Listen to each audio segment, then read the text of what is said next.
Megan Hicks of I Run Far, and I'm here at the finish line of the 2016 Lake Sonoma 50 mile. I'm with women's second place finisher, Kaci Lickteig.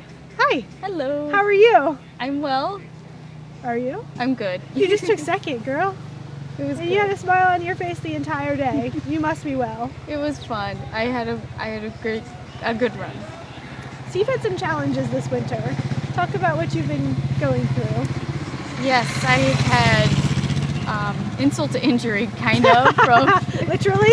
yes. So had a big bout of anemia, which caused me to become injured throughout February, and so I wasn't able to run during that time, and just stayed in the gym and did some cross training, and ended up having to go to a physical therapist as a physical therapist. It happens! It does. And so they luckily and thankfully were able to do some techniques, and I was back to running, and so it's been about 5 weeks that I've been back to running. Just 5 weeks. Yeah. And you were able to pull off this today.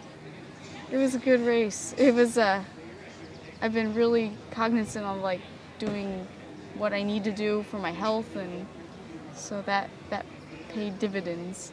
Did you go into this race with sort of an open mind as to what was going to happen given where you've been, or given that you're a fairly competitive and driven person, did you go into it saying, I'm still bringing some goals today, kids? I honestly had no pressure for this race. Okay. I just wanted to go out there and really get that 50 miler in for, training for Western again. Yeah. And if it felt good, I was going to go. If not, then I wasn't going to push anything. Talk about how the race played out for you. This is not your first Lake Sonoma rodeo. No, it's been so odd. It's been either up or down, up or down. So it started off awesome. We just had this pack of women that we were together in a little train, and we were switching who was leading, and just... This is down on the south side of the lake? Yes. Okay. So we were just sitting there, just chit-chatting the whole time. It was so fun. I'm like, the miles are just clicking by, and meeting these amazing women and running with them was just awesome, and I am so grateful for them. They made the race a blast. And then when you come around the other side of the lake, the terrain starts to kind of change. Yes. It does. And being somebody that maybe had to have some time off, as well as somebody who comes from, let's just call it a slightly more flat land than what we find here, did you go into that feeling good, sort of feeling energized by how things started with all the other gals, or where was your mindset when you went into those hills? I was expecting to have to walk them, and I felt really strong. I just was like, okay, I'm waiting for that seizing of the quads to start happening, and luckily... Just any time now. Yes! I was like, where are they going to happen? But it felt really good, and I honestly think the benefit of going into the gym and then doing some of the cross training really helped me. Just changing what I needed to do. Changing things up. Because I have not been running vert at all. Yeah. So when did you, when we saw you at mile 30, you were in the third position, but it was close. Or had you moved up into second?